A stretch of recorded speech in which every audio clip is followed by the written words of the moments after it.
Hi, this is Dr. David Moffat, the coach, consultant, and owner of the Ultimate Patient Experience, and you are listening to hashtag POD Podcasts of Dentistry with Dr. Panks.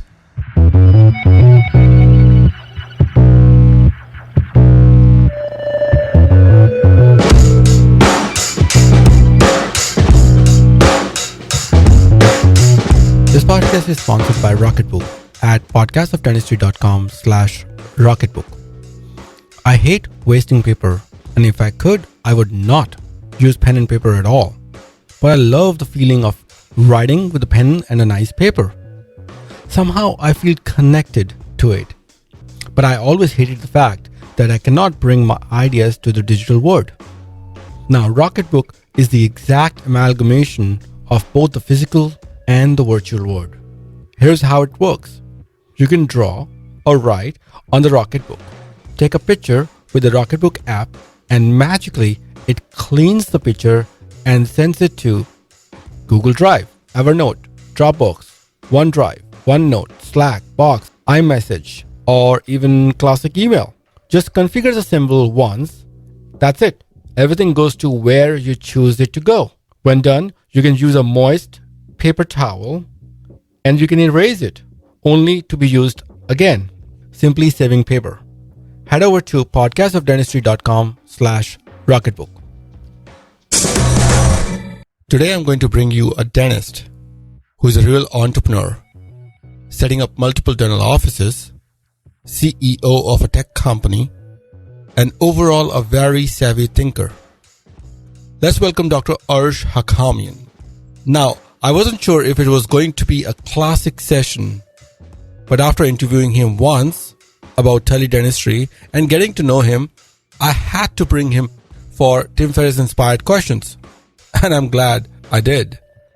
I would recommend that you listen to him at least for Tim Ferris Inspired Questions towards the end. Dr. Arsh owns and runs multiple dental offices and a successful teledentistry app called as Dentulu. This session is not about Dentulu, but about the person behind all the hard work and, of course, teledentistry. We certainly delve into teledentistry in general and how we can utilize this technology in the pandemic times of COVID-19. We all have to agree, COVID-19 is bringing us a new norm around the world, including dentistry. I believe we have to adapt in such times and come out stronger, and that's where teledentistry can play a role in this ever-changing environment. We not only talked about teledentistry, but also how it can be used to bring in new patients to your office. Dr. Arsh shares his journey from being a dentist to an entrepreneur to be involved with teledentistry. I think we had the most fun interviewing while discussing Tim Ferris Inspired Questions. He shares his rituals, purchases, his mentors, and many, many more interesting stories. We had fun, and I'm sure you will too, getting to know the man behind Dentulu. For our audience, he has offered a special deal at podcastofdentistry.com/Dentulu. Please welcome Dr. Arash Hakhamian. Thank you. First of all, thank you. Thank you for coming to hashtag POD Podcast of Dentistry. For people who don't know you, why don't, before you talk about your teledentistry or anything of that nature, why don't you tell who Dr. Arash Hakhamian is? Well, I'll give you a brief summary, I guess, kind of where we came from and how we got here today. I'm part of a long family history of either medical or dental professionals. My mom, my dad, brother, sister, everyone's licensed dentist. We have one brother who became a vet, but he also performs dentistry, which is really pretty funny. He was trying to escape dentistry, and the apple doesn't fall too far from the tree. But we immigrated here, and from I ended up from Iran. My family was from Iran.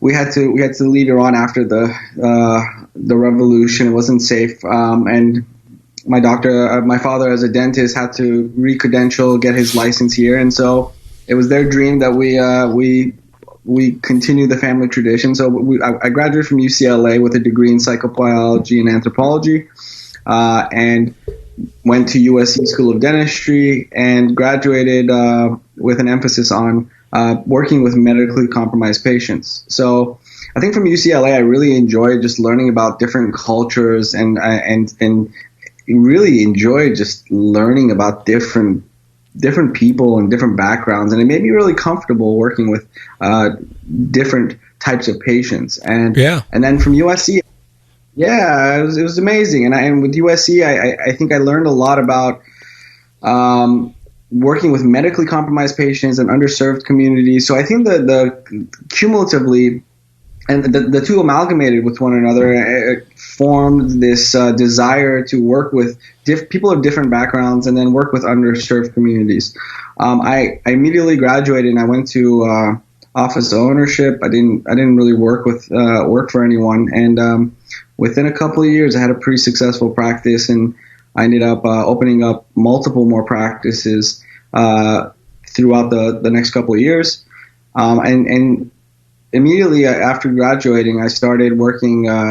I started volunteering in Guatemala and Vietnam and pretty much every country you can name in Central and South America, and then some places including Korea and Vietnam. And as I was doing this, I was also brushing up on surgery skills. So I had the honor and pleasure of meeting some amazing surgeons and learning about implantology. And some years later, I actually helped. I was one of the co-founders with Dr. Tony Daher and Dr. Jin Kim, two amazing clinicians, world-renowned, and we, with a group of other doctors, formed the Global Dental Implant Academy. So we started learning about. We started teaching other clinicians how to place implants, and so that was kind of a fun experience. And then started, continuing to do more and more volunteer work in various countries, and so I got involved in doing mobile dentistry, and I realized that a lot of this mobile work we were doing, the surgeries, and I would come back and I had zero follow-up care with these patients. Like how at home in Beverly Hills, I'm doing 3 or 4 follow-ups, and I go to Guatemala and I'm doing major surgeries there. Oftentimes, sometimes without x-ray. Sometimes, we're going to places where there's no electricity.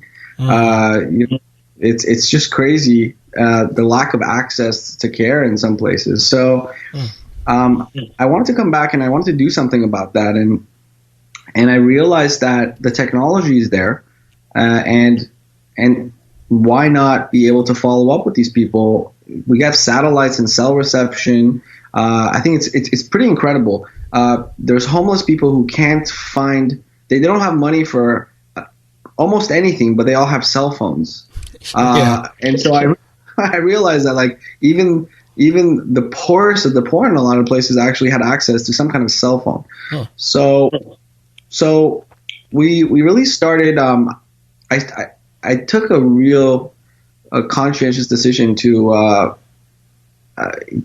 downgrade the number of practices I owned, and to really focus on doing more clinical dentistry on a mobile side, and then helping out with advancing access to care through the utilization of I think with that little introduction, I have so many questions, but I don't know where to start. Let's start with one.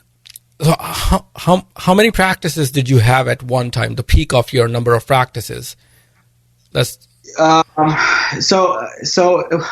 directly and indirectly. I had like 7 to 8 practices at one time, and so I was helping. Really, what I was trying to do, I helped a lot of my associates open up their own practices. They just had such a hard time making that move. So I would take my associates and then I would help them basically start their own practice, and then I would withdraw myself from it. Yeah, got it. So that's kind of generally what I did. But my core focus always was in setting up good systems and trying to step away and allow my associates to do the work and allow me to go. I was the dentist for the Special Olympics, and I was teaching surgery, and I was advancing, teledentistry and mobile dentistry. So I really wanted to make a bigger impact than just being in the brick and mortar office. But I was there. I still continue to work. I've worked up until actually about 8 months ago. I got into a car accident and hurt myself. So I haven't worked clinically since then. But I really enjoyed still practicing dentistry, and I hope to continue to do so for years when I can get back into it. So, you had 7 to 8 practices, and how many do you have right now? The reason I'm asking you, I'm not here to, because I'm trying to understand the turn in events. What made you sell those practices? After you had 7 to 8 of them, and depending on how many you got now, what made you sell them or move out of that? And I think at one point I realized that at some point the quality of work and the level of supervision that I can have was starting to become compromised. And that's definitely not the direction I wanted to go into. And I've dedicated myself to trying to provide some value. And I really want to make sure I end my career proud of what I've done personally. And I didn't want to.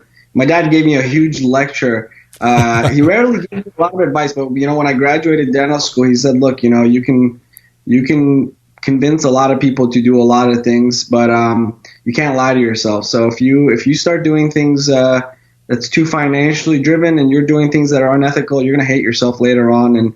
And so it stuck with me, and I was like, sure. And when I felt like it was going in that direction, I started immediately downsizing and really just focusing on 1 or 2 offices and being able to. I have one closer to Beverly Hills where I see all my celebrity clients, and then I have one in downtown LA where I was offering really good quality care to, just everyday people, and being able to bring that quality to areas where it was unaffordable. Yeah. So now it's a fun question, but so who's your biggest celebrity client or you ever saw, even for emergency?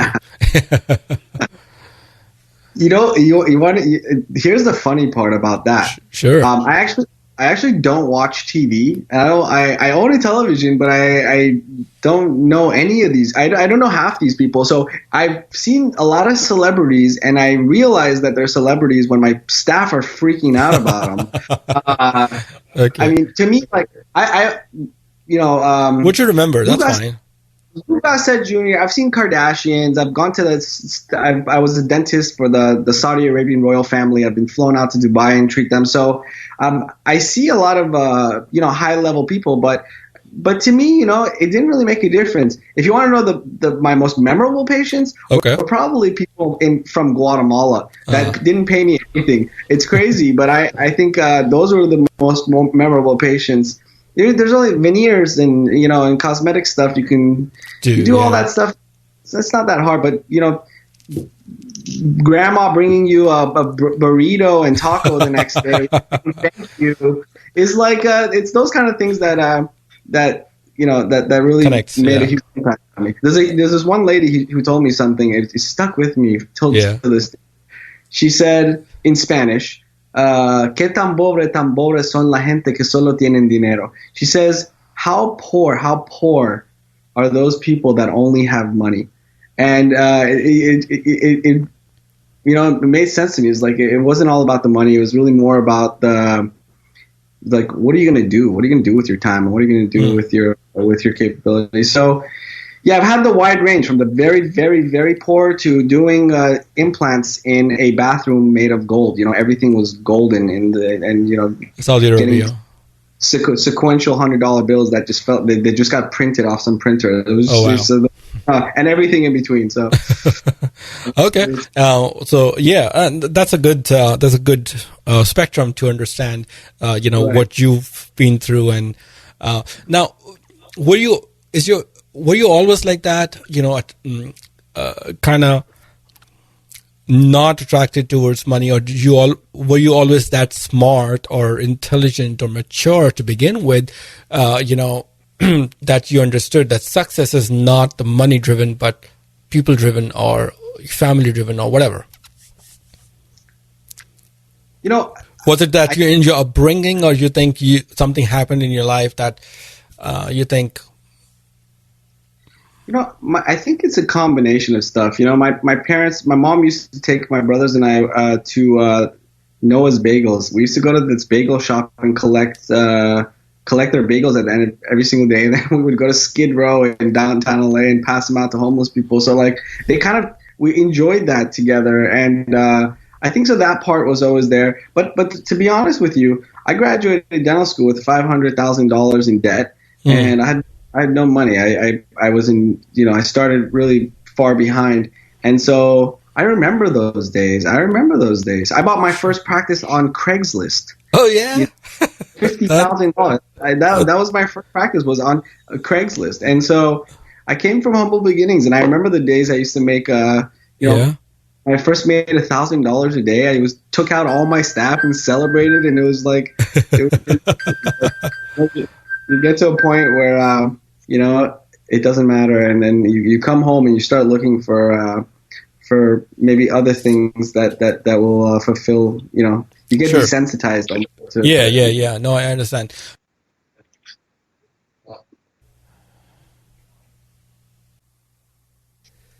We were talking about, you've seen money all around, and and I think it's how you were brought up that probably got you into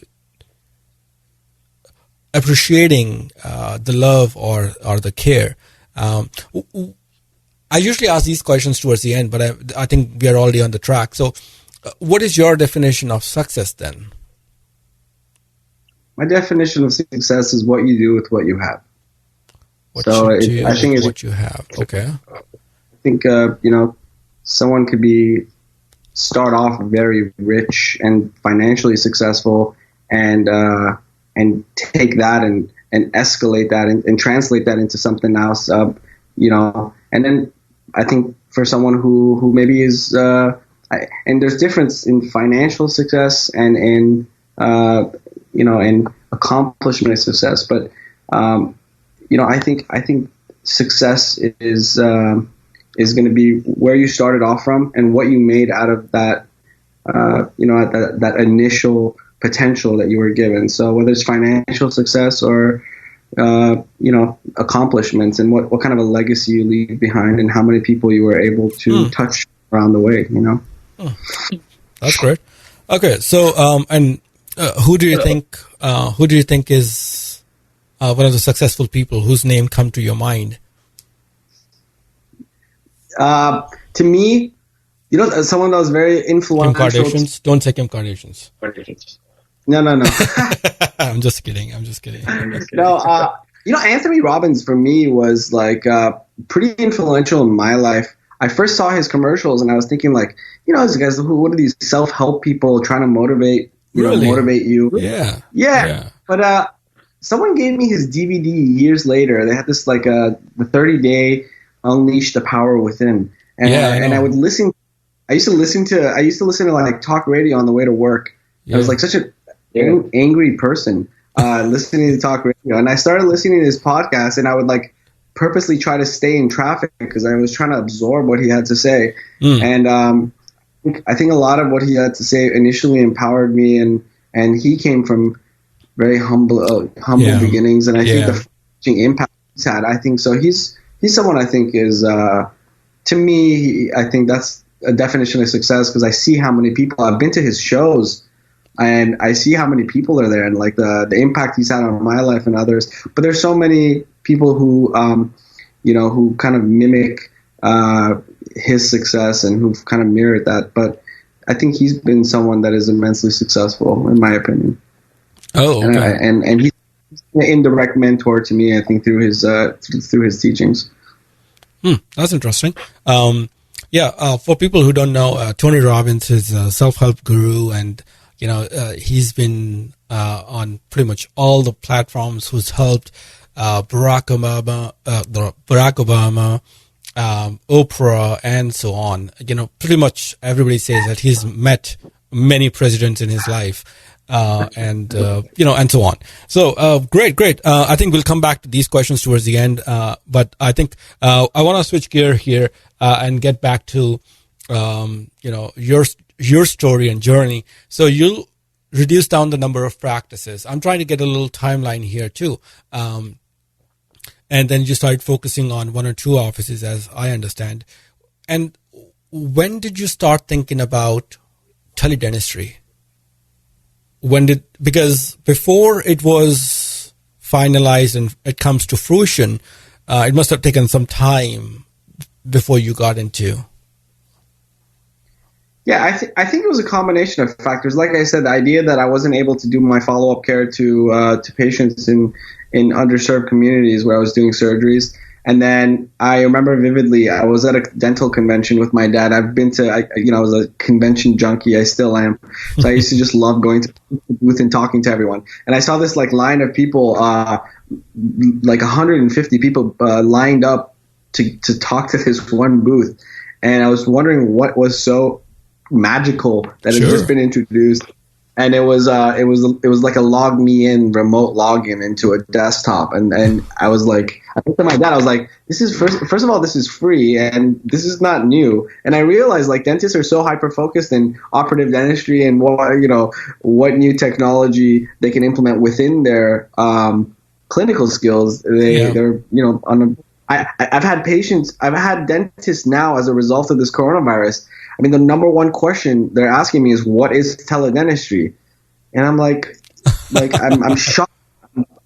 I'm shocked that people are asking now what teledentistry is. And it's the same. And it just validates the point that, that we need. And then I say, hey, well, are you familiar with Smile Direct Club? And they're like, yeah, I hate Smile Direct Club. I was like, well, that's the biggest teledentistry company in the world. Pretty much. So that's teledentistry. So I realized that we have to, we have to take a proactive approach as dentists to implement technology for our benefit and for our patients' benefit instead of waiting for corporations to do it for us. Well, and so that's true. But I'm still sorry to cut you off here because I want to make sure that I understand the timeline. So you wanted to follow up with the patients.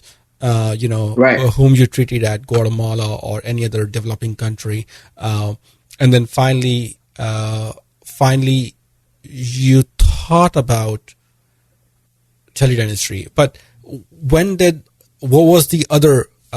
made you feel so confident that you would want to do something like that and you can be successful at it? I'm not saying you're not, but I'm just saying at that point of time when you were you didn't know it's going to be successful or not, but what made you understand and convince you that you could be successful? I was teaching a lecture at in San Diego, and so I went by to the lecture. The person who was lecturing next to me was Ed Zuckerberg, which is Mark Zuckerberg's father. Okay. He was a dentist in Florida. So he was, this is like early on in Facebook years, he was teaching dentists how to do social media marketing. And he actually gave me my first little card with a free credit on how to use social media marketing. This is like a decade ago. So I remember I was eating with Ed Zuckerberg, and then the next lecture I went to, I met Howard Farron. Yeah. And these are all within 2 hour period. I met these two amazing, incredible people. And so on one side, Ed Zuckerberg got me involved in technology and marketing, and so I started getting interested in like SEO and website development, and I started learning about that stuff. And then Howard Farron was very progressive, and so I learned a lot from him as well. And so I think I started paying attention. I learned about marketing, patient acquisition, technology, and it enabled me to streamline a lot of marketing and patient acquisition modalities within my practices, which allowed me then to step out of my practices a little bit and to about this other stuff. So I think the technology side came a little bit from that end, and getting involved in learning about search engine optimization and how to do social media. And then once I started getting a little taste of that, and then realizing, okay, there's these other opportunities out there, and then reading about telemedicine, which has been blazing the trail ahead of us. Telemedicine is in like full effect. People have been utilizing it. Medical doctors have been utilizing it, and dentistry is just like trailing behind. And dentists believe that there's no way to be able to do dentistry through video conferencing. So I think it was just a combination of stuff. It was like the pain points with the surgeries and follow-up care, and then realizing like there's this whole opportunity here to implement some of this stuff. Teledentistry was initially an idea how to get patients through the door. Like, why can't we just do why do we have to get leads? Why can't we just get why can't we do consults, like virtual consults? One of my main patient referral sources was the local hospital. Okay. They used to refer their emergency patients to my office. And then, so I learned about this, and I realized there was 2.2 million people going to hospitals annually for emergency dentistry. And I was wondering why they're going to emergency rooms. And I realized, well, because all the dental offices are closed at night. So I then found out that it was actually legal for you to capture these patients, establish them as a patient of record through teledentistry, and be able to meet them, go over their health history, go over their medical history, and if necessary, even prescribe a medication, and then see them at your office the same night or the next day. So, is it eligible? Like, is it legal in all the states, 50 states of the U.S.? No, it wasn't, unfortunately. Unfortunately, there were restrictions all over the place, which now, as a result of the coronavirus, just all of a sudden, all the little bottlenecks and hurdles that we had over the last couple of years have just kind of gone out the window. But do you think those legalities would gonna come back again after this coronavirus thing settles down? I don't think so. I think Pandora's box has been opened now, because no one had to really implement this stuff. No one was really paying attention. The American Dental Association really was really proactively involved in lobbying Congress to change some of the laws that pertain to mobile dentistry, and Paul Glassman was involved really with expanding out of UOP, expanding increased access to care. And a couple of my competitors and friends, we've all been kind of advocating. Everyone comes from a good place. I think most of us came from a good place, and we're doing this to try to help, senior living centers and try to help, maybe underserved communities or elementary school students in bad neighborhoods. So we were trying to implement these and show the positive use cases, in a way that would show the world and show the legislators how beneficial teledentistry could be for society. And then, now obviously there's people who've commercialized and utilized it for their own gain. But I think initially all the people from mouthwash to the teledentist, all our competitors, and they're all my friends. We were all really, really active in trying to enhance and make sure teledentistry moves forward in a good direction to increase access to care. Right. I think for people, for the audience who doesn't know, Dr. Arsh has a teledentistry app called Dentulu, Dentulu, and for those who don't know, that's what we've been talking about, and essentially he's going to start talking more in details about how we can use that, who's it for, and things like that. So for people who didn't understand the context here, why we started talking about teledentistry is because of his own app. So why don't we start talking a little bit about Dentulu now? Let's start with simple questions. Is it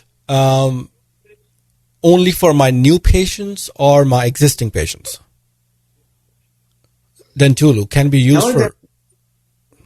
So I can guarantee you've already been implementing teledentistry. If you've done an implant and you called your patient to follow up with them and see how they're doing, that's teledentistry. Right. You were performing a procedure, a follow-up with a patient who was not physically where you are. So we've been implementing teledentistry for current patients, and basically being able to do follow-up care, being able to call in a prescription for someone. So it's not only for continuity of care.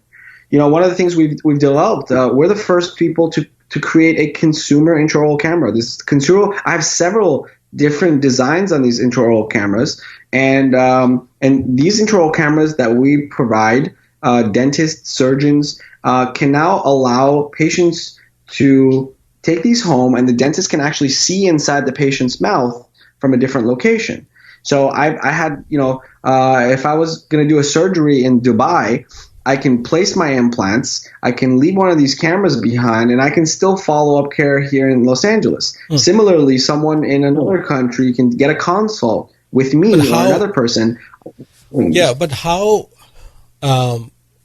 So following up with my own patient, whom I understand, all right, Mr. Smith, I took care of your extraction yesterday, or root canal yesterday, or whatever. How are you doing? I'm just asking him, but is it okay for me to diagnose something, at least remotely? Because the problem what I foresee is HIPAA. Rules are so not clear with all that. I wanted to implement teledentistry. I told my friend that I'm interviewing you on Wednesday. I'm going to implement teledentistry from Monday onwards. If I'm open or not. After hours, I am open, and we have 6 to 8 offices. We can implement all that. And that's not the point. But one thing which he said, you can see new patients. And my thought process is, and I'm scared, is so if Mr. Smith, whom I don't know, I have no way of knowing if that is really Mr. Smith, right? He could be lying, right? He could be lying about the pain or whatever, or he might not be Mr. Smith to begin with.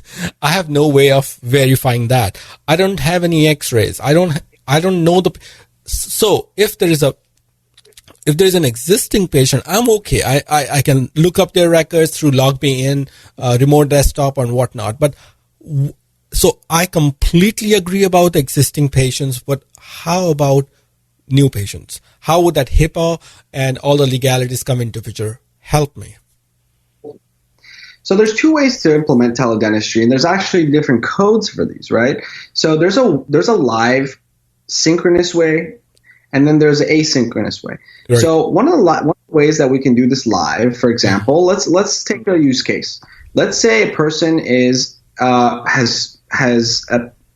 a lower molar infection. Okay. It's 9 p.m. and they have nowhere to go. They can't find a dentist. Everyone's closed, and they end up at your local emergency room. The local emergency room now has very low priority setting for dental pain patients. Right? Completely it's not agreed. cardiac arrest. Not going to die. Just hang tight until we see you. So it's a couple hours wait, and they finally get them in there. So now this doctor is trying to figure out why this person's ear hurts. Sure. And so is it an ear infection? So they're going through like 20, 30 minutes because this person's complaining of an earache. And so they're, by the time they figure out that this is a lower molar infection, and they can't do anything about it, right? Yeah. So unless it's like a massive abscess and they're draining it, they let these people leave with opioids because these people are in excruciating pain, and the patients are now sent back into the world and told to find a dentist. And guess where they end up again? Back in the emergency room. Statistically, they end up back in the emergency room, and so we're giving out tons of opioids. So what we did was we deployed a very simple setup: intraoral camera, digital sensor, and a Nomad. Okay. You have radiologists you have doctors, radiologists, perfectly capable of taking a simple X-ray and showing us an intraoral camera they already have the medical history. They can still make their money and charge the patient, so they're not losing any income. And they can now subcontract with a local dentist who can take those emergency calls, help them with the diagnosis, make sure they dispense the proper medication, and then take a very high converting patient, and basically offboard that patient to their office, whether it's a DSO or whether it's a private, mom and pop. Okay. So you're saying, so the same patient, if you're closed, obviously goes to ER, and we have those cameras and the X-ray sensors and everything settled in the same office in the ER, and they take all those information, right? Right. Sends it to us either through any of the teledentistry apps like Dentulu, and then we can decide with those pictures and audio, with the videos, whatever, we can decide whether we want to give her or him any antibiotics, or we want to see them early morning tomorrow, etc. Is that what you're trying to say? Right, absolutely. So but these are new patients, but they are not really your patients. They were actually patients at the ER or the urgent care, and you are just a middleman to take care of them the next day or next business day. Right. Absolutely. Okay. So that's an acquisition model, and it's safe. And now and you're involved in the process. And so not only can you take a new patient on, but now you've implemented teledentistry in a very HIPAA compliant fashion. Okay. Now that's I'm happy with. I think people would agree with that, and that's a good idea. Reach out to your local ER offices and talk to them about it. What about? So if I'm a patient and I go to the Dentulu app and I say, "Oh, I am in pain. I need to." So is it B2B or is it B2C? For people who don't know, business to business or business to consumer, what do you think Dentulu essentially is? Is it for the patients or is it for the dentists? Is Uber for the drivers or is it for the customers? In a way, it's for both, right? Okay. So it's Uber-esque. So we allow our clinicians to not only generate income after hours at a time of their leisure, taking emergency calls. They can provide consults, which are completely not emergency situations. You can create a virtual calendar and take cosmetic consults for 10 minutes and talk to someone about cosmetics. You don't have to establish them as a patient of record. You're just giving them advice. You can do that for ortho. You can do that for implants. So you can do that as a part of your marketing campaign. And actually, instead of generating leads, you can actually schedule them for virtual consults. So these people who are interested in cosmetic campaigns that you're running, instead of running them through the funnel, as if you're familiar with that, and hoping that your front office can call them back in a timely manner and remind them that at some point they clicked on something. So those dead leads no longer have to be dead leads. You can actually do virtual consults. You can see if it's a good fit. The patient can see it's a good fit. You can make sure the patient can afford it before bringing them in and taking all the X-rays. And then from there, you can onboard them onto your EMR and hopefully acquire them as a patient. And so that's another way to generate this. And the conversations are HIPAA compliant. They're on an AWS system. It's a HIPAA compliant service by Amazon. Everything's recorded. And you're not under any obligation to prescribe anything to anyone. What's an emergency? You would not. Right now, one of the biggest issues we have is, what is an emergency? All of a sudden, everyone's defining what an emergency is, right? So some people are saying cleanings are emergencies, and they want to keep their offices open so they can, do cleanings. Some patients feel that bleeding gums are an emergency. So I've had patients freaking out and panicking, like, my gums are bleeding. What do I do? Where do I go? Sure. So that's an emergency. So you can assess that, and it doesn't necessarily require that you prescribe anything. But should you see someone who has, fistula and has an abscess or something that you can actually address, prescribing Paradex or a couple of, ibuprofens. You're not going to prescribe codeine and Vicodin over, but you can prescribe things that'll alleviate their pain, and then you can see them in your office as long as you go through medical history, as long as you go through those things. Yeah. So let's go and create one scenario. I think I understand the two other scenarios you mentioned. I love them, actually. I like them. The third scenario which I want to create is this guy, same patient who called you. He says, oh, I've got this pain on the lower right side and I've got this swelling, and I can visibly see the swelling, the patient is saying, of course. And so how would the patient even reach out to a dentist who is a part of Dentulu to begin with? Is it you are going to advertise about Dentulu and then they would just go and download the apps and then hopefully whoever is available, even in the same state or out of the state, would take his or her phone call or so? How would that work? How would that work in that scenario? Is it synchronous, asynchronous? People who don't know, synchronous would be like the way me and Dr. Arsh is doing it together, live basically. And asynchronous is somebody who would send an information prior, and then I, being a dentist, or Dr. Arsh or whoever is available, would go through that information at a different time and then respond to the patient. So that is asynchronous, not together, not at the same time. So how would that work in that scenario for a patient who's got emergencies, and on the lower right side, he reaches out to the dentist, and what could I actually do? It's certainly asynchronous, as I understand. Am I right? How would I handle that patient? Because I don't know him. How is HIPAA into a problem? Can I really prescribe him any antibiotics for that matter? How would I verify that patient is really who he says he is? Absolutely. So there's tons of different steps and checks and balances here. So let's say, and this is an actual scenario, right? So someone has like an avulsed tooth, right? Someone falls down. They have only 30 minutes to figure out, get dental office, right? So what do they usually do? They clean it off. They put it in milk. They're not sure. It's something they're unprepared for, right? So we've proactively created value propositions for patients to just have this free app.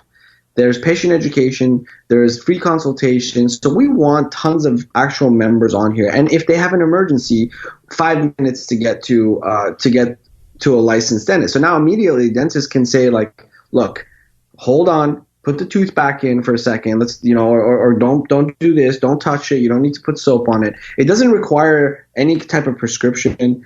And if someone calls your office, what would you say, right? If someone calls your office and say, my daughter just fell down, knocked out all her teeth. Yeah. The first thing you say is like, I don't even want to know your name. Like, well, listen, calm down. Just take it easy. What did you guys do with the teeth? Are they still there? You would ask a series of questions. And so you can do the same thing and help people immediately. Now, with an abscess, you're not going to just call. You're not going to get a call and, someone has an abscess and just call in a prescription.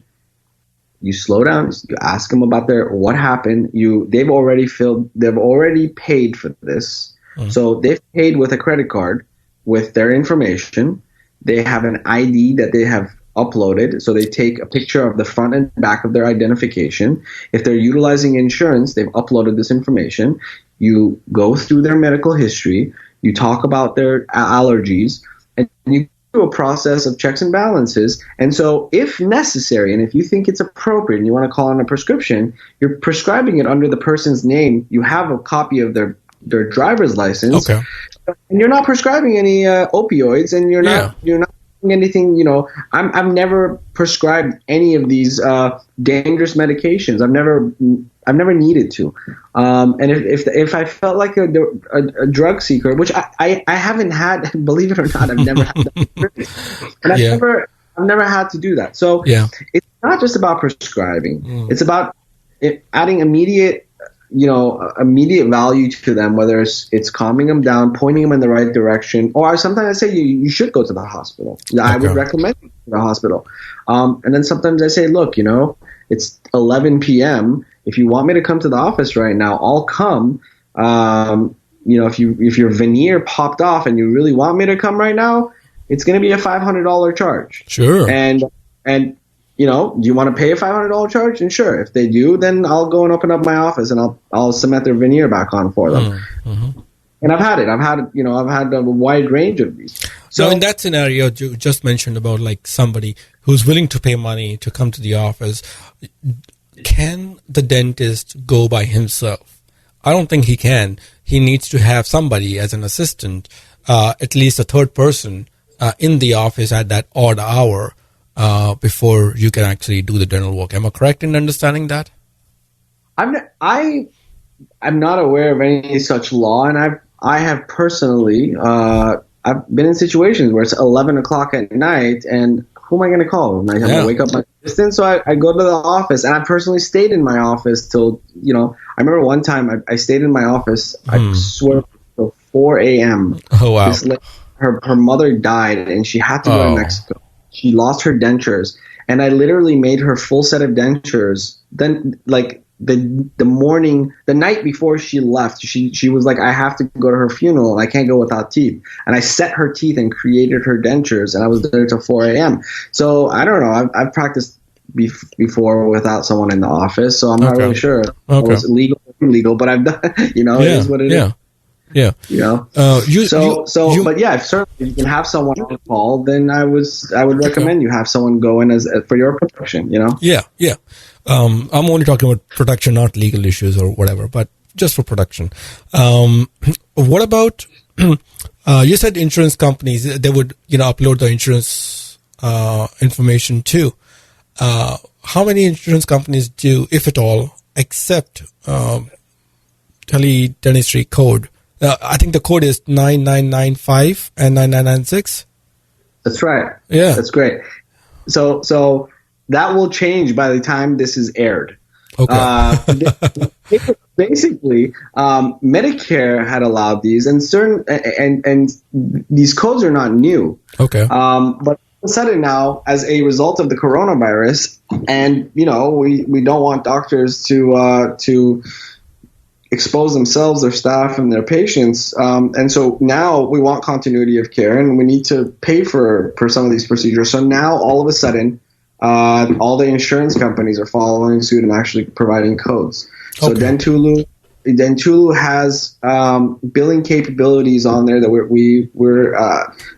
going to start actually utilizing now that we have tons of providers. And so we'll educate you through the process. We'll make sure, one of the important things is to make sure that you geotag the location of the patient and the doctor at the time of the event. So this is something that we do, right? So we can see where the patient is and where the doctor is, if they're in the same state. And the other reason why we do that is so we can connect the patient with someone local, so that they can actually go see this person. Like, what use is it if I have someone in San Francisco calling a doctor in LA? Sure. It's can't offboard. So we actually use technology to geotag them to a local dentist who can not only help them but also actually see them if necessary.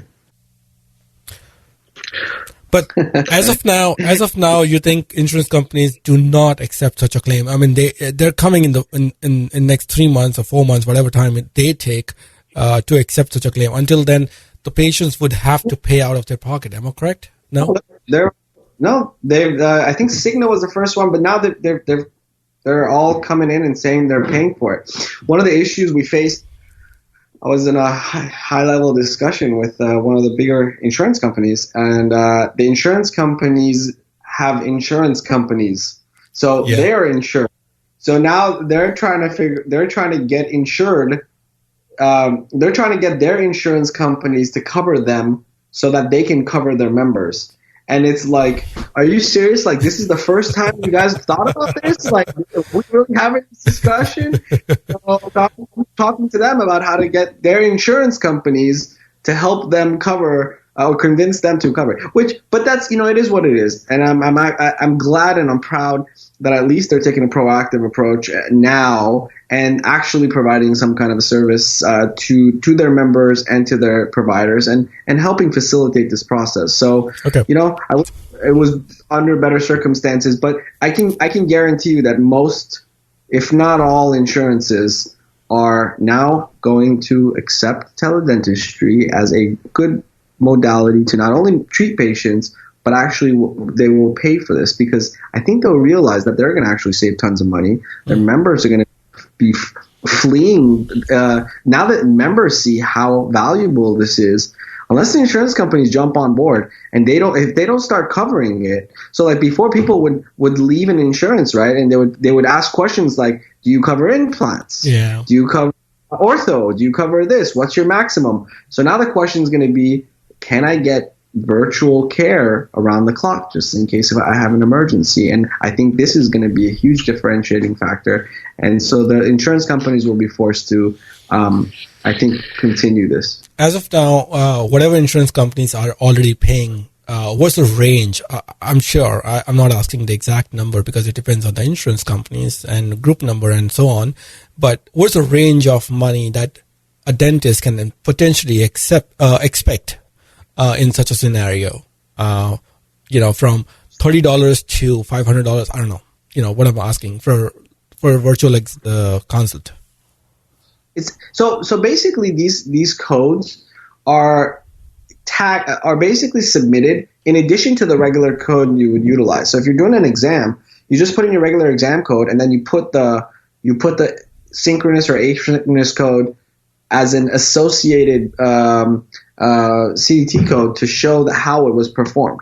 So you would get paid theoretically whatever you got paid for your exam. If you're taking X-rays, if you're providing a service, so whatever that service is, I'm specifically talking about synchronous / asynchronous. How much is that? Because limited exam and a PA, we already know about the numbers. But I'm asking, you're my patient, you're calling me, I'm your dentist, and how much am I expecting for a range, if you know? I think I've seen ranges now thrown around between $70 to $130. Okay. I think someone told me today Medicaid. I've been so busy doing these podcasts and actually talking to these major corporations who want to start implementing teledentistry. So I've been talking to from insurance companies to supply companies and everyone in between about this. And as the leading company doing this, it's just been really hard to keep up with the changing laws per hour. But from what I last heard, someone was telling me that Medicaid is offering $130 for teledental visits. Wow. Which is, are you kidding me? $130? That's insane. Expensive. That's even more than what we're charging. Yeah, for a 10-minute visit.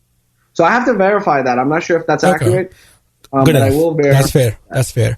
Because it's like an uncharted territory. Everybody's getting into it. Everybody's adapting to the situations, and things will change, obviously. So we're not gonna, ask you, hey, you said so. No, we're not. And somebody should not. We are trying to help here. Now, how do you think your service is different than if there is any other service available as of now? Is that great? Yeah. That's, I think, one of the most important questions is how are we different, and what kind of value propositions we provide. Look, in the short term, video conferencing may be a cool feature, and people are, they can Skype, or they can FaceTime, or they can use Zoom. Video conferencing is a very simple feature, and a lot of these pop-ups are corporations who are taking these third-party video conferencing features and then repackaging and relabeling them as a dentistry company. Or doing chats. Chatting is something that is very simple to do with a very, very simple, easy, cheap API. I have a in-house team of developers. My co-founder was an actual technology expert. So we have a team of in-house developers who've been working for us for years now, creating solutions that are going to persist long after the coronavirus is gone. These features of being able to geotag the locations, being able to utilize some of these intraoral cameras, being able to record the conversations and export them to an EMR system, being able to do electronic prescriptions directly on the app, widgets that we can place on your website so that people on your website can directly make an appointment with you. The ability to communicate, but the biggest differentiating factor for us is like everything is in-house, right? Okay. So everything is in-house. So we have our own software development team. So we have control of the features that we want. So we can add tons of value propositions. And that's what we actually did. This is why we are going to persist and continue to. Now that we have captured people's attentions, we've waived all our fees. Can come and join our platform for free, and they can get a taste of all these cool features that we're going to be rolling out over the next couple of weeks. So we actually had implemented all these features, but we did not want to incur the costs until we had enough providers. But now that we have, I mean, we're talking to some companies about onboarding 100,000 of their providers. Imagine that, just 100,000 dentists all of a sudden using this. And so it justifies, it warrants us now paying these third parties for their APS. So now, you know, they're going to see how valuable it is. They can do marketing. They can write electronic prescriptions. They can send their patients post-ops. They can use our cameras. So now I think once this coronavirus ordeal goes away, right, people are going to start utilizing these technologies for things that we didn't even think about, and they're going to give us feedback. And because we have an in-house team of developers and we're not dependent on other people's APIs and restricted, we can actually create tons of new features over the next months and years. And now the big boys are paying attention too, and they're realizing, wow, this is powerful stuff. Great. We can sign up people for medical. You know, we have insurance companies who are talking to us now because they can actually bring new members. They can sign up new members who are looking for insurance and payment plans. We're talking to a major payment plan company who wants to, approve people's payment plans. Imagine now you get a referral from someone who has already been pre-approved coming into your office. So these are some of the value propositions that go way beyond just video conferencing for us, and that's why we feel like we're really happy. There was a silver lining, I think, not only for us but for dentistry in this chaotic times. Sure. Now, how do you think a dentist should actually implement teledentistry in his or her office? Because usually the offices are open from, I don't know, depending on the offices, from 8 to 6, 8 to 7, depending on which office you look at, 9 to 6 usually, 8 to 5, whatever. Would that be applicable after hours, like after 5 p.m. or 6 p.m. when they close? Is that what you're trying to, for the dentist to, or when they close over the weekends?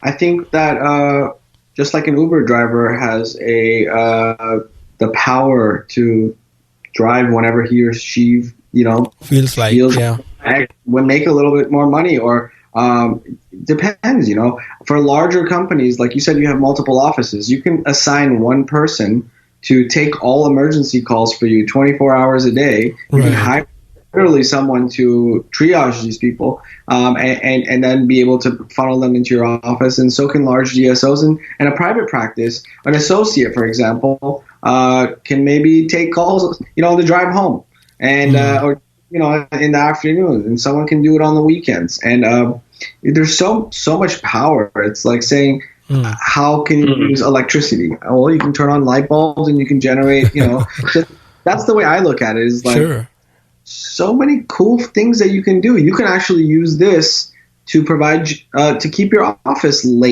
open late, right? So the dentist can leave, the staff can be there, the hygienist can still stay there. And now they're under your general supervision. And so, there's so many different potential applications of this. I think that's a good idea. So somebody who's got multiple offices, and let's say there are 5 offices, office 1, 2, 3, 4, 5, and there are 5 big providers provider 1, 2, 3, 4, 5 again, let's say all dentists, and provider 1 wants to take care of responsibility on Monday, let's say, for all the 5 offices, right? Since it's geotagged, if my patient is calling from office 5 location, even though it's in the same state, and all the calls would be actually transferred to the nearest office where the patient is calling from. Am I right? Right. And in that regard, office 1 and provider 1 could be too far away for that. It might not work out as profitable for 5 offices to do one person at a time. Am I making sense here? So if you're someone is making a call and they decide to pick a group, right? Okay. Rather than individual, because we have the options for them to pick a type of a group rather than just. Now that makes sense. Yeah. Then at that point they can be funneled into whatever participating office in that area. But a particular individual, it'll be geotagged because we want someone to be able to actually see the patient. Yeah. No, that makes sense. It has to be patient friendly too. That does make sense. Now, what is the cost involved? I know everything is free for now. You've been generous enough not to charge anybody, at least the dentist right now. What do you think would be the final charges when this ordeal is over, for the patients and or for the dentists who are participating in Dentulu?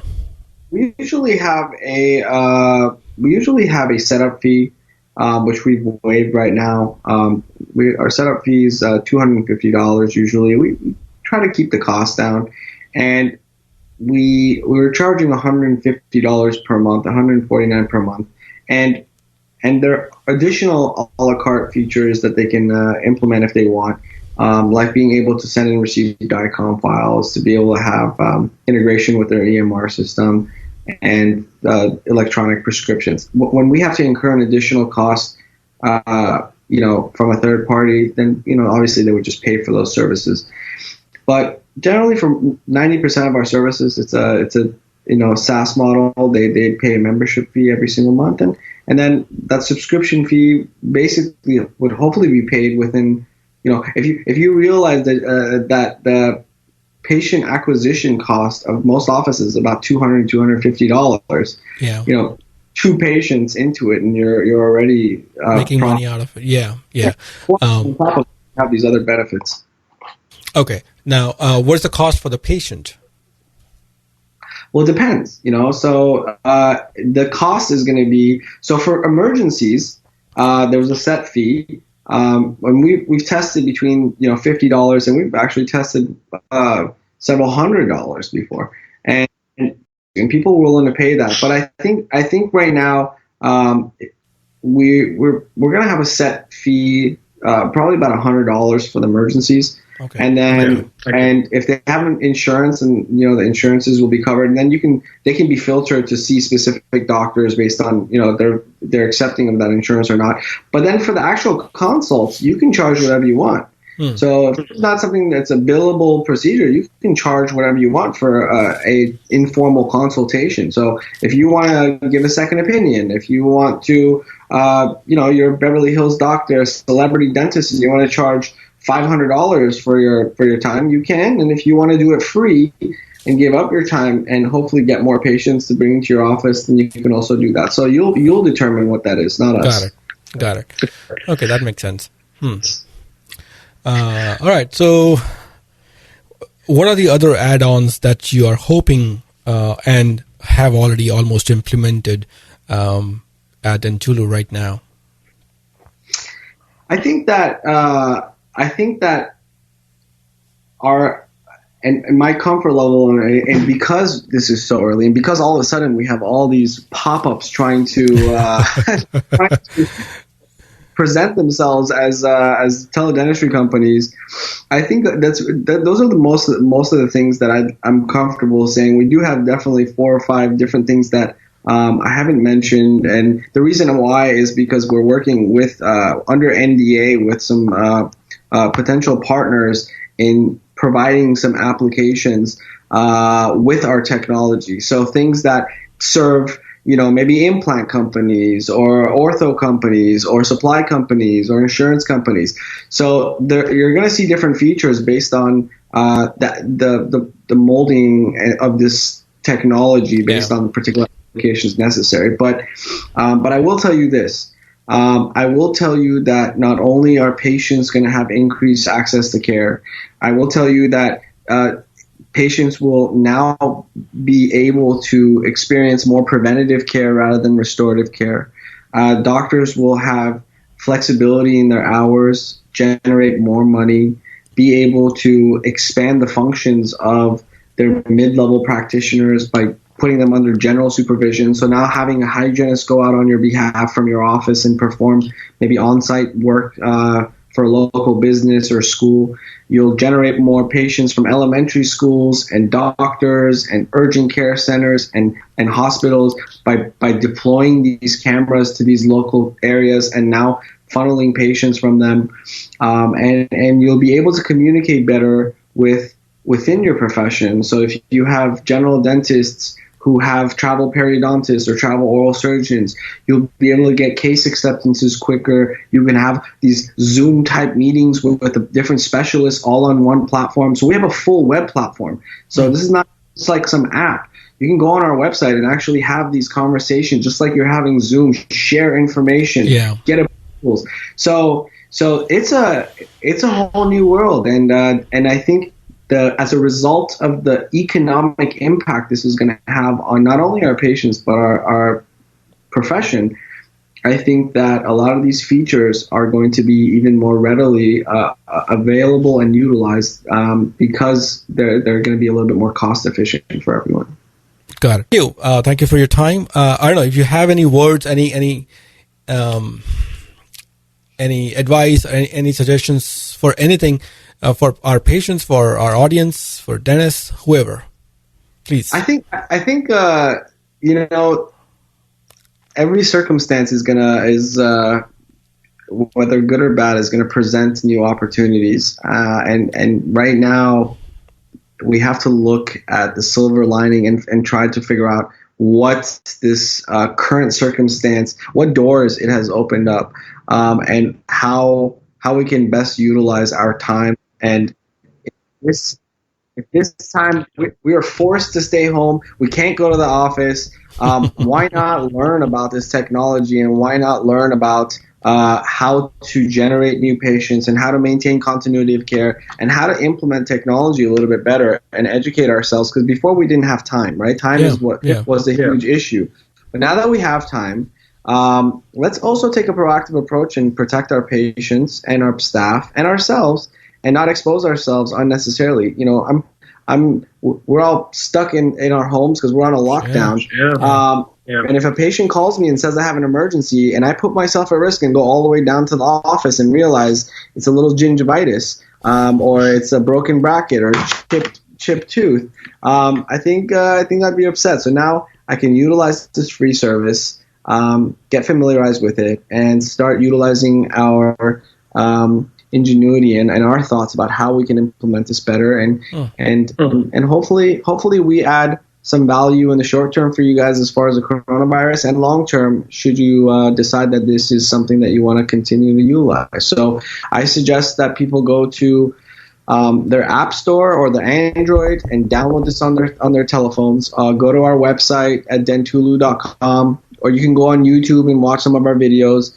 And our focus and energy has been on providing good technology, and now we can focus a little bit more on user interface and making it pretty and making it a little bit more, and tweaking it and getting feedback from our providers, because technology is ongoing, and just Uber has changed their logo I think like 3 or 4 times since it first came out, and we're constantly seeing version 1, 1.2, 1.3, and so expect the same thing. And as this entire field develops and as this technology develops, I think we're going to look back at this in 5 years and wonder how we ever did dentistry before. Yeah, exactly. All right, this podcast is inspired by Tim Ferris. I love his podcast. And so he has some of the questions which I have compiled over the years. I've listened to all his podcasts pretty much. So I've compiled a few of the questions which I love to ask my guests like you. So let's start with your morning ritual. Yeah, actually I do. I wake up in the morning. I generally try not to touch my phone for the first hour waking up. Okay. So instead of being more reactive and responding to emails and texts, I try to kind of plan and strategize what I want to do and be a little bit more proactive about getting things that I want done. So that includes with just basically going over what my daily tasks are. I get up. I usually have some warm water and some lemon or some tea in the morning. Yeah, me too. Recommended to me by so many people. So it just flush my system out in the morning with some water and lemons, warm water and lemons. I also brush my teeth with my left hand, with my opposite of my working hand. Oh, okay. And I don't want to go into the reasoning why, but yeah, you guys can research about why that kind of helps. And yeah, that's about it. I do a little bit of stretching and exercising, and I generally try not to eat in the morning. I'm big on intermittent fasting, and I'm a big believer in bulletproof coffee. So I start my morning off with some coffee, some ghee butter, some coconut oil, and ready to go. Yeah. So I've heard a lot about this bulletproof coffee, but for people who don't know, why don't you tell a little in detail what works, what goes into it? Yeah, I just basically have my coffee black and don't put a lot of creamers, sugars, nothing like that. Just some special oil and ghee butter, and basically on the type of fatty chain glycerides provides a lot of energy without necessarily requiring that sugar intake in the morning, and usually it keeps me nice and full until about 1-2 p.m. And really actually it just helps clear my mind, provides tons of energy for me, and saves me a lot of time in the morning, not having to cook breakfast and go through with having a heavy meal early in the morning. I tried that bulletproof coffee, but the taste doesn't really gel into. It takes me a while. It took me a while to get even a little bit of coconut oil into it. I couldn't do it. Do you think it's a specific kind of a ghee or butter oil that you need to put in, or it's just an acquired taste? I think initially I used to love to put tons of sugar and milk and all types of stuff in my coffee, but yeah, I think over a while I really enjoy it now. Just black, and the ghee butter actually has a distinct taste which I've grown to like. Yeah, okay. I've also sometimes I put a little bit of some pollen in there, bee pollen, and yeah, I kind of mess around sometimes with different things, but generally just the coconut oil and a little bit of ghee butter that's all I need. Cool. That's interesting. Intermediate fasting, Dr. Matthew Standridge. I have invited him for the interview. He knows a hell of a lot about that. So if he comes up, maybe I'll let you know when that podcast comes up. You might be interested in that. Sounds great. Yeah. All right. Next question. The best purchase that you made between $100 to $300 that impacted your life in a positive way.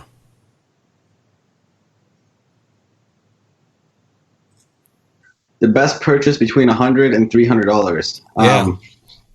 I would probably say, well, that's a good one.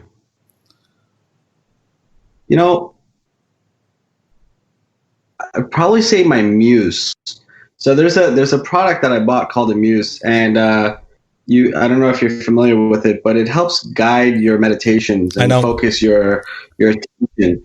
So I purchased that product, and once in a while I try to do it more often than not every day, but generally I'll put this on my head. It actually helps read your brain waves and allows you to focus your attention for short periods of time. And so I think that's been a pretty good buy between $100 100 and 300. I think that's something I use regularly. Yeah, that's interesting. Not many people actually know about Muse. I also love this.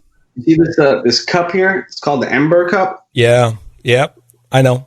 So it keeps my drink exactly at the temperature I like, and it's completely wireless, and I connect it with my USB. So I'm a CEO of a technology company. I like techie stuff, so I got a lot of toys. To play around with. A little experience about your Muse. How did you like it? I mean, do you use it every day, or every? I try. I use it. Yeah, I use it about 4 or 5 times a week for sure. Oh, okay. Do you think it has really guided you, and you think your meditation practice has improved because of Muse? You think? Absolutely. Yeah, I think so. And I think I can get into that state of mind quicker, and it really kind of allows you to practice, and practice makes perfect. So it kind of helps initially with honing in your focus and attention. So I think it's been tremendously helpful. Great. So how long have you been using Muse here? Approximately. How long? I'd say about 2 years. Oh, 2 years now. 2 years. Yeah. When did you, if you remember, I'm really interested because I wanted to buy, I only read it online, but I wanted some real person like you who has actually used it.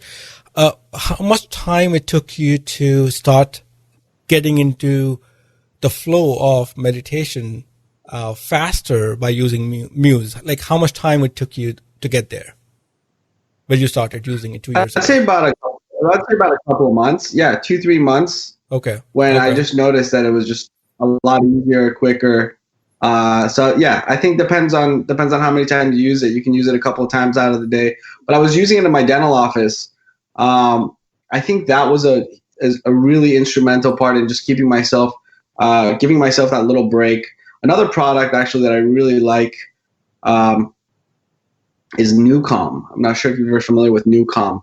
But I met them at CES a couple of years ago, and they have a unique app and also some creams and some electrodes that you can put on yourself. But it taps into your parasympathetic, allows you to kind of go away for about 20 minutes and just really relax. And it was interesting. The first time I tried that, I was in the middle of a huge electronics consumer show. It was so noisy. It was packed with thousands of people everywhere. And somehow they managed to put me to sleep in probably less than a minute. And I'm not really sure what happened, but I was gone for 20 minutes and came out thinking I felt like I had hours of sleep. So I use that at the office too, sometimes in between patients. If I have a quick 20-minute, I utilize that in my office, and it's worked out really well for me. Those little short, quick getaways, mental and physical. Yeah. No, that's interesting. Now, what is it? How would you spell that again? Newcom, Nucam. Oh, I think I read it about it couple of years ago. Right. But I never heard anybody using it. I only read it. Oh, good. So you can use it on your patients as well. Actually, your patients really love it as well. A little bit expensive, but I think it's well worth the price, especially if you have I use it in my Beverly Hills practice, and my patients, they love it. And actually, I've had patients call me requesting, I even had a patient call me, not my patient, ask me if I don't mind that they come in just to use the Newcom. They weren't interested in any dental work.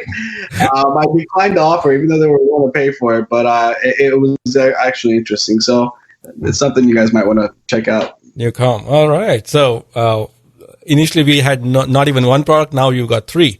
Oh, great. Right. So you talked about the meditation. I want to touch that a little bit on that topic too. It's a tough topic, and I believe, especially in this coronavirus and other, stressful situations of dentistry in total. What is your practice of meditation? Do you do a guided meditation? Do you do just sit and listen to Muse and relax with Muse, or breathe? And how do you do it? Yeah, I'm more of a fan of guided imagery, and I think that's really something that stuck with me. When I was at UCLA, it's actually unique story. When I was at UCLA, I had finished all my requirements. It was the last semester, and I at the time I had a 4.0. I had a 4.0 GPA. I had an A in every class. Never got anything lower than an A. And so I was so proud of my 4.0 GPA. Especially UCLA, it was a tremendously hard place to get a 4.0. And I took this one class that helps you deal with stress. I figured I'm about to go to dental school. I'm going to learn about stress. I should be able to handle it well. And I took this really easy class that everyone's supposed to get A's on. And it was really interesting. I took this class, and the class was teaching us guided imagery and different relaxation techniques and stress management. And so this was my favorite thing to do. I took these tapes that they used to give us, and so you would basically turn it on, and it talks you through certain scenarios, and it tells you. I remember there was one where I would get into an elevator, and it would go lower and lower and lower into a deeper floor, and then the elevator would open, and I would be on a beach, and it would describe the beach and describe the sounds and the smells, and it was the most pleasant experience, and it really helped me get into that train of thought and that good place. And I really am a huge advocate of it. What burns me is that I got a B+ in that class and completely ruined my my entire GPA that I had worked so hard. I could have graduated with a 4.0. And so to this day, I still have a great appreciation for what I learned in that class, and great regrets in not disputing that grade and trying to get it changed. So it's a long time after. Well, right. I think it made us, made you humble at that. I'm not saying that you are not, but at least because of that situation. Yeah. No, right. I two other siblings. We were all in competition. Who gets the best grades? And so at the time, I figured at the time I had already gone into dental school. It didn't matter. But now in retrospect, I wish I just for bragging rights, I should have disputed that grade. But yeah, it's I don't think anyone cares. We're way beyond that. Yeah, no, but yes, so there are certain little things, that kind of reminds us over and over. I wish I would have done that. Well, okay. On the similar note, there's another question on a very similar note. Give me a second. It's a good one. If you could go back in your career or life and change one decision, what would it be? So if you could go back in your career or life and change one decision, what could that be? Certainly not this grade. Well, I'll tell you, there's some decisions I would definitely change. Some I may not want to share publicly. Sure.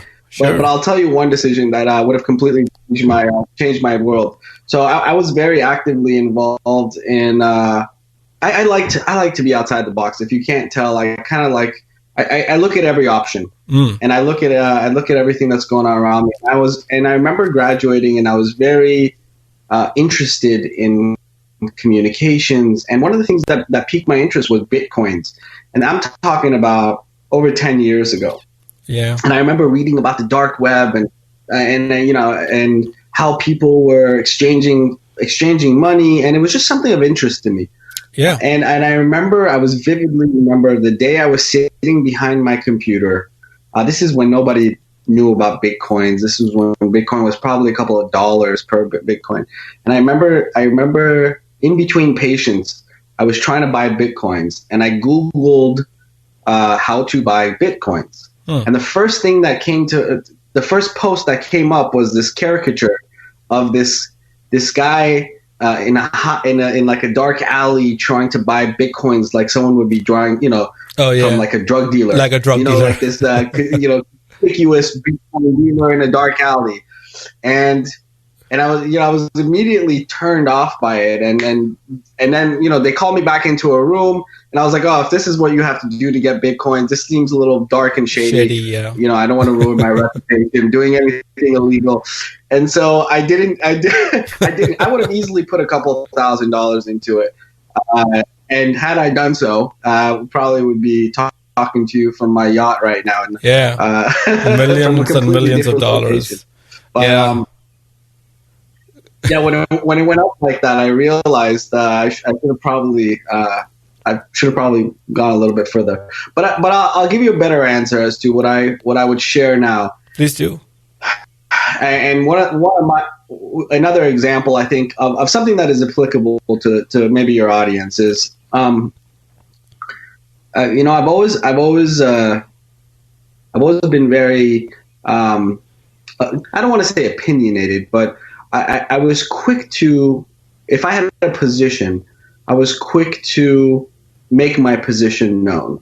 Okay. And I remember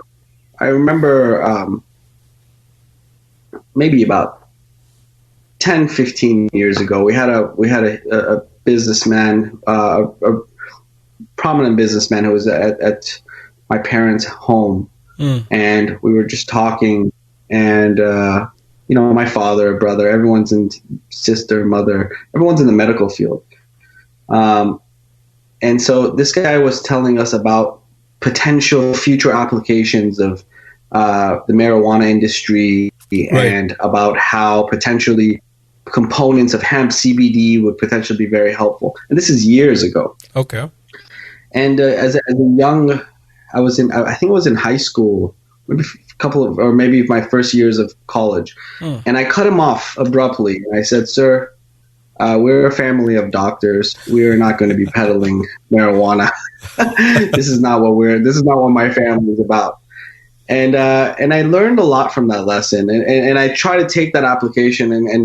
And my mom told me later, she said, "Son, God gave you 2 ears and 1 mouth, right? So you should listen twice as much as you speak." And I wish I had. I wish there was a lot of opportunities or a lot of situations where I should have probably just patiently waited and listened more than I spoke, and allowed the other person to speak and hear their point, and then evaluate that at a later time. So I've learned, I think now to listen more than I speak, hopefully.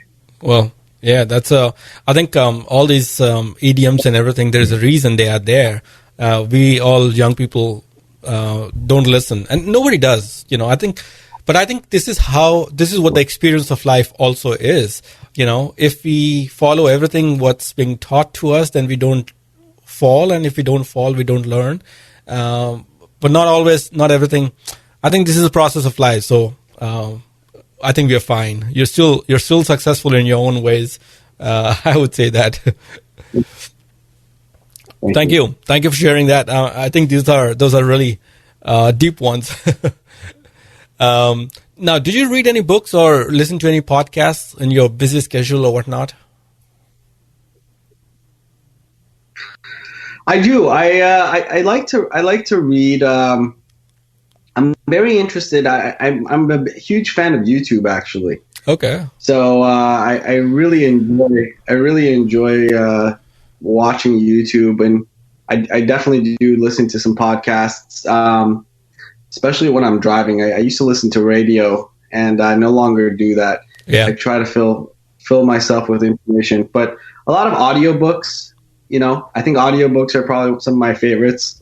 But I'm also a big fan of YouTube, and I use it a lot for educational purposes. And I think this is one of the greatest times in the history of mankind where freedom of information is,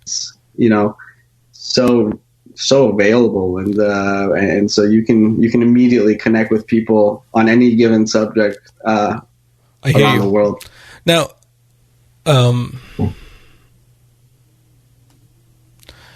Now, what I'm trying to also ask is, I think the problem these days is not. Are you there? Yeah, the problem these days is not whether we can, whether the information is available or not, but the problem is what information to digest. What information to spend time on. How do you decide that, what YouTube videos you want to watch, or what topics do you want to research about? I mean, if it's certainly about Dentulu or your dentistry or technology, it's your passion probably.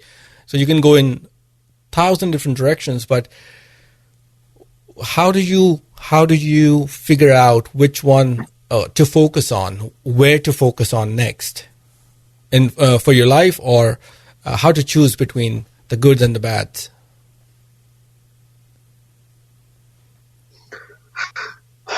I think that you should. Me personally, I like to kind of hear different sides, and I like to hear different and opposing views. And so I purposely look for opposing arguments sometimes, depending on the specifics. So I'll literally search the contra argument to any particular point. So I like to kind of let the leaders and whoever is speaking on that respective subject discuss it, and then I kind of move back. Okay. And I also like to search by date, and I do filters by date rather than allowing YouTube to decide who they should show me. I like to look things up to date, so I usually do searches within the last 24 to 48 hours. But I have my specific people that I like to listen to, and so yeah, after a while you get to pick your favorite people and listen to them. So, any specific people you can share the names about, or any audiobooks or podcasts that you listen to regularly that you can share to the audience? I'm a big fan of Ray Dalio. He's Principles. He is the he exactly. It's probably one of the smartest men I have ever met in my entire life. I actually had the pleasure of meeting him one time, and just listening to him. That man is just something else, and he's been around so many successful people. So I like Ray a lot. And then I like wacky guys like who can I tell you, like Robert Kiyosaki. I've liked him since I graduated high school. I've listened to him. He's very elementary, but he's so raw, and I appreciate listening to him. And I listen to, I told you, Tony Robbins is probably another guy that I really enjoy listening to. But I think just positive stuff and just things that will keep me upbeat and motivated. Yeah, sometimes when I want to get pumped up, right? Like personally, like I feel like I got to go ahead and achieve the word and do the right thing. And, then I like to listen to Gary Vaynerchuk. He's great. He's great. That he'll just pump you up. Like, let's go and do it right now. That kind of scenario. That's how he pushes you. And he talks very natural. Right. So, so I like him personally. Of course, everybody knows Tony Robbins. Oh, great. Thank you. So, right. Did you have any specific books that you love? Any specific book that has impacted you the most, or you've gifted the most? I do. I do. I think Robert Greene is probably one of the most interesting writers that I've read. I've read a lot of books, but I've read some. I think The Art of Seduction is probably one of my favorite books by him. Isn't that 48 Laws of Power? He also wrote, he also wrote. I thought that was a phenomenal book as well. Beautiful book. Very NLP oriented, and it was interesting. Just very interesting point of view. But I think just classics, How to Think Big and Grow Rich, Napoleon, and I think there's depending on what your particular interest is. For me, I'm more of, I like to look at history, look at things that have occurred in the past, and see if I can kind of mentor or utilize some of these previously successful people to kind of learn from their mistakes and see if I can hopefully emulate some of their successes as well. Yeah, great. No, that's great. So on a similar note, did you have a mentor, or did you have a mentor while you're growing up, or you were in the school or in the dental school, college, that has impacted you, that you learned the most from? Yeah, but someone very unlikely actually has been a huge mentor to me. Actually, someone that I hired initially as an office manager. Okay. And now she's my partner in my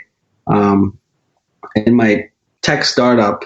Mary Gonzalez has been not only a good friend to me, but I think she showed me a lot of life lessons about what's really important in life. And so I think she's been not only a good friend, but a mentor to me, and her family and I are, her husband, kids, all wonderful. So an unlikely person, I never expected to learn so much from someone. She had been,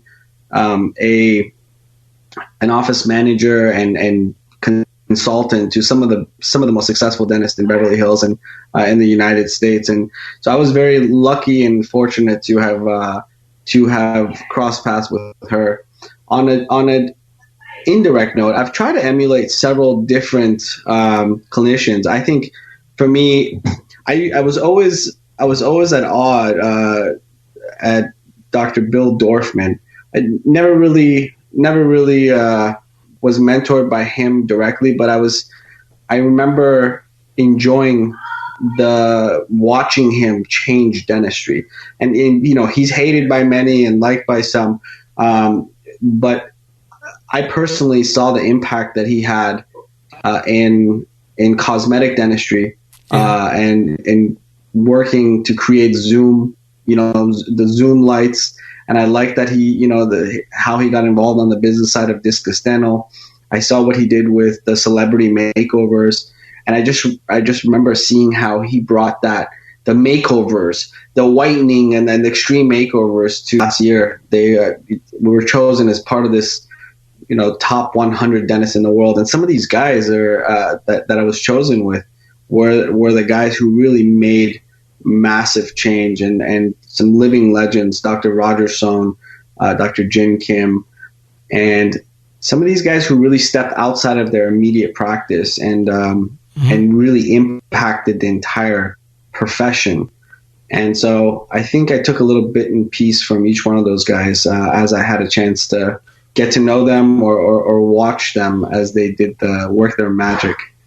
So I think it was a combination of So it's a mix of all these people, and those are all interesting people, in their own ways.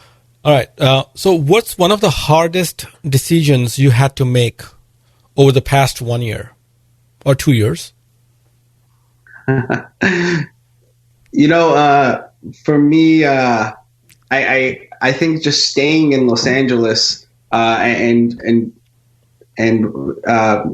deciding to maintain my place of residence here in Los Angeles was probably a pretty tough decision. My entire being, my brain, my emotions, everything says get out. This is not the place you want to be. I'm not such a big city guy. I like to maybe get away from all the traffic and pollution and just the hustle and bustle. But I have my family here and my businesses, and I made a decision to stay here at least for the next couple of years, and so that was kind of a big decision for me. I was anxious to get out and go somewhere a little bit slower and calmer. But where would you like? Here we are. Where would you like to go? If you get a chance to leave. Yeah, I was always looking. I'm not really sure how. Where it's a little bit more land and a little bit more freedom and not so much traffic. Yeah, nobody likes LA traffic, and that's why probably Musk is trying to do whatever he's trying to do, and that's in LA. So do you want to? Exactly. And do you want to do somewhere in up north? Any specific state that you like specifically? Yeah, I was actually looking in I don't know. We haven't made a decision, but I was looking somewhere around like maybe bodies of water, somewhere where you can have some more acreage than just your plot of land in the mix. Even in Beverly Hills, I'm kind of in the middle of so many different houses, and for me, I think long term, I prefer to be outside the hustle and bustle and be in a place where you can, you can have your dogs go outside and play in the backyard, and children, and maybe have some orange trees and lemon trees, and not have to worry about parking your car outside and getting a ticket. I hear you. I hear you. Yeah, sure. All right. So if you have a giant billboard such that you could display a great message or a quote for everyone to follow, of course, not about your company or your podcast, what would you like to tell people or the dental world? Do your best, forget the rest. It's one of my favorite quotes. Okay, do your best and leave the rest. Forget the rest. Yeah, you can only do what you can do, and some things are out of your control. So just do your best, and that's all you can do. And everything outside of your power is outside of your power. So there's no point in worrying about it. Just be happy that you did your best. You left everything on the table, and just keep moving. Interesting. Now, I'm sure you would have tried the same quote personally in your life. How did you manage when you couldn't get what you really wanted to get? What was your inner dialogue, if I may ask? For example, you decided to read something, you did your best, but you didn't get what you wanted to. So what was your inner dialogue to calm yourself down at that stage? One of the things I learned from Mary, and it's probably one of the most important things that kind of helped me be able to make decisions. Most of the decisions that we make, it comes down to our fears, right? Our fears of maybe losing, and so losing maybe money, for example. Like, if I make this decision, if I take this, I may lose a lot of money. And so when I lost that fear, she always says, like, it's only money. Like, don't worry. You make more money. Don't worry. Just do what you have to do. Don't worry about the financial side. It's just money. And so I think that was kind of a helpful thing I had in the back of my mind. So we always joked around. We're like, we may lose everything. We have to start all over again in a garage somewhere. So it was. I didn't let that fear dictate, but at the same time, I understand people who have, kids and are married have a different set of responsibilities that they have to take into account. And for me, I'm not married and don't have kids yet, so I can take a little bit more risky moves early on. But I think that was it. I just do it, Yeah. What's the worst that can happen? It's all materialistic. I didn't want to live in regrets. I like it. I love that. All right. So what do people never ask you that you wish they did? I know it's a tricky one. So what do people never ask you that you wish they did? Basically, it's asking, what are you really so good at, but people never ask you about it? They're only talking about whatever they know about you. Something they don't know about you, and what you're really good at, essentially. Yeah, I think I'm not sure if this is the answer to your question, but I think some people just see the results and not the pain and the suffering and the sleepless nights and the sacrifices. They just see the actual results and so I wish people took a little bit more account into the sacrifices that's necessary, right? So some of the things that I've been able to achieve maybe working longer hours, working longer days, or being in a position where I took more risks, or there's definitely a give and take with everything. So I think, I remember I was at a buddy's office, and so my friend he's a dentist. He said, there's a dentist. He says he knows you, and he wants to talk to you and get your advice. Can you come to the office and let's have some coffee and talk to him? And so I remember just having this this discussion with the guy. I met him. I actually knew him from high school. Just ended up seeing him after many years, and so his questions were like, he was just kind of frustrated with where his office was, and the questions were more like, why don't I have this, and why am I not in this position, rather than what did you do, or how can I get this, or what can I do to do the same thing. And so sometimes the questions that we ask are indicative of how we're thinking, Yep. So questions are very important for me, and how and what questions you ask yourself are very important. And I'll tell you an example here. Sure. So if you wake up in the morning and something bad happens to you, right? So there are certain implications with the kind of questions. So if you ask yourself, why is this always happening to me? Right. Why do bad things always happen to me? Why am I always unlucky? And you're actually teaching your brain to look for answers as if that's actually a reality. You're implying that bad things always happen to you, and that if you're saying, it's just, why am I always unlucky? You're implying that you are always unlucky. Yeah. And so I learned to rewire and to ask questions that imply positivity. And so I think questions are very important. And so a lot of people have a tendency to ask questions with implications of things that are negative. And so I think when talking about questions, I would always set up, why are we going to succeed? Yeah. Why am I, or how am I going to make this happen? Right. I'm glad you talk about this.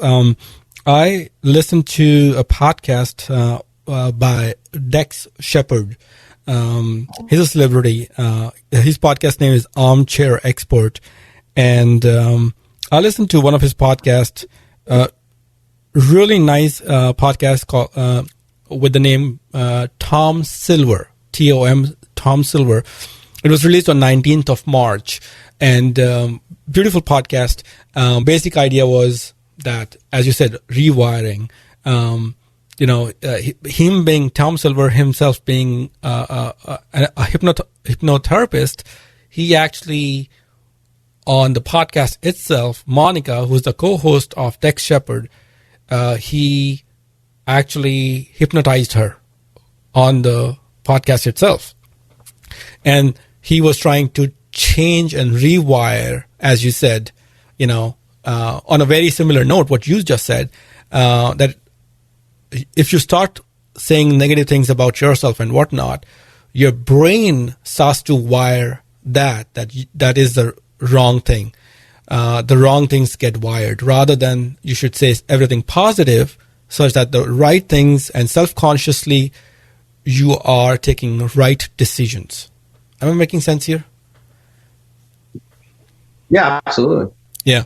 So I totally agree. I think that. Yeah, go ahead. Go ahead. I agree with you completely. I think the questions you ask yourself are going to dictate what answers your brain should look for. So, I think perspective is everything, and so you have to set your brain up for success, to look for the right answers and not for the negative ones. So I try to reframe my questions in a way to kind of to find the answers that I'm looking for, and hopefully in a positive fashion, not towards negative answers. I'm glad you mentioned that. I can pick your brain a little more here. So the same friend who asked you that question, how would you think, if you were in his place, that you would ask? How would you change that particular questions he was asking, if it was you in his place? I think so. The way I was hoping to be able to help, and I've consulted a lot of dentists and dental offices in my career. I want to be able to assess where you are in your life, what type of risks you can take at this point in your life. If you're 22, you're going to take different risks than if you're 52. Sure. For various different reasons. But I was hoping to have a discussion on what can I do at this point, and what have you learned to be able to give me, the advice as so I don't have to make as many mistakes. Some people have the I have to try everything myself and learn it myself mentality, right? And so I've had this idea this concept where if we all have to try and experience everything for ourselves, then we're all going to start from this zero line, right? And so you're going to make mistakes and learn, and throughout your life, you're going to make a certain amount of mistakes and end up, maybe 20 feet forward. Yeah. But if you can learn from the mistakes of other people, you can start from where they left off and move forward. There's certain mistakes you don't need to experience yourself. Yeah. It's probably a better idea to take where someone else left off and expand on that and move forward. And that's why we've gotten here, right? You learn from all the information that has been provided from before you. So I think that's what I wanted to hear is like, what do I do from the point I am today, and how can you help me maneuver so I can make some good decisions and rather than the kind of the entitlement type of questions that like I should be doing this. I'm entitled to this. I'm a dentist too. I should have this. And so I think those are more productive questions. No, beautiful. Thank you.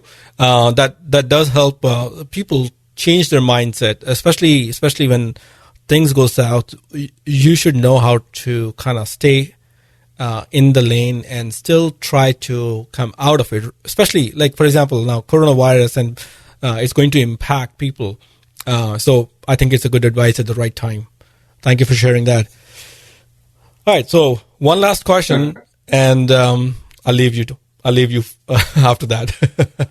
It's a 3-part question. Now, what is one thing that you're excited about? What is one thing that you've changed your minds, or what is one thing that you do which is absurd, which is stupid, which is funny? So, excited, change your minds, absurd.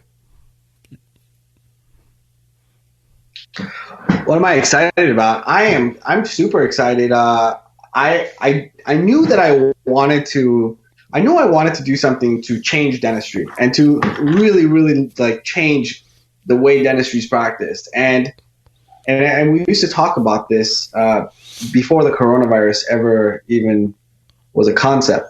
And so I have now been in a position where teledentistry, telemedicine, some of the thoughts and processes that we had actually have an opportunity to really change the way things are done, and not only for the benefit of patients, but for dentists. So everyone is forced now to listen, and so I'm really excited about that, because I think that now that everyone is forced to listen, they have to listen to and hear some of the value propositions and some of the ideas that we've been working on for the last couple of years. So I'm super, super, super excited about that, because I know in my heart, I know that, whether it's from my company or from some of our competitors, I think now it's here to stay. And I think this is going to be a whole new future for dentistry and for our patients. Sure. Something you said a change? Change your minds on. It doesn't have to be dentistry. It could be general life. Yeah. I think I've changed my mind about wanting to stay in Los Angeles. I think now, with all the things that are going around in these big cities, I think I might actually end up moving out of Los Angeles. I think that's look, I think you get to a point where sudden environmental forces just force you to reevaluate everything. And I think at this point, it takes situations like this to make you really evaluate what is and what is not important to you. And so, I was having this discussion with my brother the other day. I was saying, I wish I had gotten that ranch last year when I was looking at them. We could have been hanging out in my ranch right now, just away from the hustle and bustle. We don't have to worry about riots and boarding up our offices and how we're gonna be waiting 2 hours in line to get food. So I think changing one's environment to suit maybe those other needs outside of just business and finances. So I think once this settles down, I'm finally going to end up committing and getting my ranch. So maybe next time we'll do this podcast out of my ranch. Yeah, sure, certainly. And one thing that you do, which is funny, which is absurd. One thing that I do, which is pretty absurd. It's a good question. One thing that I do that's funny, absurd. I have this little magic trick that I do. I think it's pretty funny. I've shared it sometimes with. I haven't really publicized it too much. I released a couple of videos, but I have this funny. You think it's on YouTube? I do with my extraction patients. Is it on YouTube? I mean, it is on YouTube. I think I posted a couple of them. Yeah, you can actually check it out. I developed a technique to extract my teeth without them knowing. And so I like to, especially with really anxious or nervous patients, I've done it with implants too. So I numb the patient and I take out their teeth in this weird little technique that I've developed. And so while they're waiting to get fully numb, I tell them, I said, we're going to wait like 10, 15 minutes, let you get nice and numb. Yeah. And then I'll come back in 10 minutes and take the teeth out. But the teeth are already out. So when I come back, I kind of look at them. I said, you look kind of nervous. Are you okay?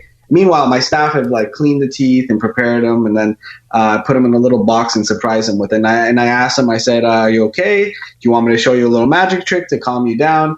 And I have them like pick a hand, and then I show them their teeth, and they're all surprised, and we record the whole thing, and I give it to them as a little fun experience. And they're so happy it's over already. They're sometimes they don't believe me, and they're in shock, and I've had to prove it to them a couple of times. but yeah, it's kind of something fun and unique to me. I call it, dental magic. So you can look it up on YouTube, and I've released a couple of the videos with the patient's permission. Yeah. But I have probably about over 1,000 of these. Oh wow. And so I have a lot of these videos, and I enjoyed doing that in my career, and I've done it a couple of times with implants as well. Yeah. So you're not practicing anymore, right? I mean, as of now, or no, I haven't been practicing. So do you miss? Yeah, dentistry? It's been a while that I haven't. Do you? I enjoy dentistry, and I'll never stop practicing. Yeah. Yeah, I do. Unfortunately, I started developing some issues with my hand after I got into a car accident quite a while ago, and it's been almost a year now that I've been experiencing some issues, tingling and numbness in my hand. But I enjoy it, and I hope it's temporary, and I'll be able to go back and continue to work. But I think whether I'm doing surgeries or extractions or not, I think I would love to at least be involved in treatment planning and still continue to do some of my volunteer work. So yeah, well, I'm not back to my day-to-day, and I feel like teledentistry is gonna consume a lot of my time moving forward. Yeah. But I hope to get back to a point where I can practice. Yeah. Great. We'll see. I think this session was a really good session. I liked it. So thank you for your time. Thank you so much, brother. I appreciate it. Thanks for taking my time. I'm excited to hear how it all comes out.